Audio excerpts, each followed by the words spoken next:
মাঝে মাঝে পরিবারের সুখের জন্য পরিবারে কিছু মানুষকে আমরা এতটাই বেশি প্রায়োরিটি দেই যে পরবর্তী আমাদের মনে হয় আমরা যেন দুধ কলা দিয়ে কালসাপ পুষলাম। আর সেই কালসাপগুলোই একসময় আমাদেরকে সবল মেরে বসে। আসসালামু আলাইকুম, কেমন আছেন বন্ধু এবং বান্ধবী সকল? প্রচণ্ড গরম, আর এই গরমের মধ্যে আমি ঠান্ডা পানি খেতে খেতে গলাটাকে একদম বসিয়ে ফেলছি। আপনাদের যদি আমার ভয়েস কথাগুলো শুনতে কষ্ট হয় অবশ্যই জানাবেন। আজকে প্রচুর ঝড়, আর এই ঝড় তুফান দিয়ে আমি আমার এই ভিডিওটার ভয়েস দিচ্ছি। আমি আপনাদের সাথে শেয়ার করছি আমার কিছু ট্যালেন্ট। আসলে প্রত্যেকটা মানুষের ভিতরে কিছু না কিছু ট্যালেন্ট চুপিয়ে থাকে। তো আমিও চেষ্টা করেছি একটা গোলাপ ফুল বানাতে।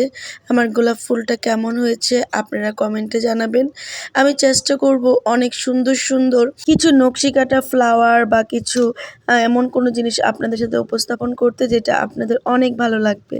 একটা জিনিস কি কখনো ভেবে দেখেছেন, আপনি যে মানুষগুলোর জন্য দিনরাত 24 ঘন্টা খেটে যাচ্ছেন, যে মানুষগুলোকে আপনার অক্লান্ত পরিশ্রমের মাধ্যমে তাদেরকে দেখশন করছেন, তাদের জন্য খাটনি করছেন, তাদেরকে ভালো রাখার জন্য, সুখে রাখার জন্য, তাদের ভালো চিন্তা করে আপনি আপনার মূল্যবান সময়টা, জীবনটাই মনে করেন একরকম হতাশার মধ্যে রেখে দিয়েছেন এবং নিজের সুখটাকে বিসর্জন দিয়ে তাদের সুখ খোঁজার চেষ্টা করেছেন। একদিন তারাই আপনাকে প্রশ্নবিদ্ধ করে, একসময় তারাই আপনাকে ছোট করে কথা বলে এবং প্রমাণ করে দিয়ে যায় আপনি কত বড় বোকা ছিলেন। আর আপনি এতটাই বোকা ছিলেন যে তাদের কথা চিন্তা করতে আপনি আপনার সুখ, আপনার শান্তি, আপনার জীবন, আপনার সম্মান সব কিছুই বিসর্জন দিয়েছেন।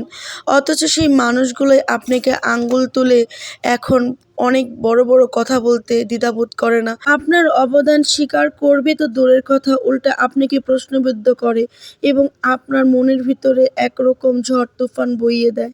ঠিক এইরকমই কিছু না অনেকেই আছেন, প্রত্যেকটা মানুষের জীবনে এরকম কিছু কালসাপ আমরা সবাই আমাদের ঘরে বা আমাদের নিজেদের জীবনে আমরা পেলে থাকি, যেগুলো একসময় আমাদেরকে ছোবল মারে। একটা কথা মনে রাখবেন, নিজের সুখ আর নিজের অস্তিত্বকে বিসর্জন দিয়ে বা নিজের সুখটাকে প্রাধান্য না দিয়ে অন্যের সুখের জন্য কখনো অক্লান্ত পরিশ্রম করতে যাবেন না।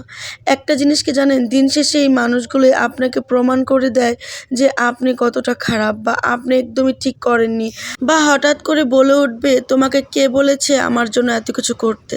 তাই সবাইকে বলবো এরকম কালসাপ না পুষে নিজের চিন্তা করুন, নিজের জন্য সময় ব্যয় করুন, নিজের জন্য বাঁচতে চেষ্টা করুন। কারণ দিন শেষে এই স্বার্থপর মানুষগুলোই আপনাকে ভুল প্রমাণিত করবে।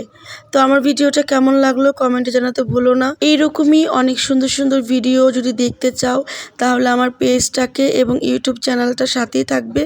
আমার পেজে হচ্ছে ফাতেমা ব্লগ আর ইউটিউব চ্যানেল হচ্ছে ফাতেমা ট্রাভেল। ওকে, আজ এই পর্যন্তই। আল্লাহ হাফেজ।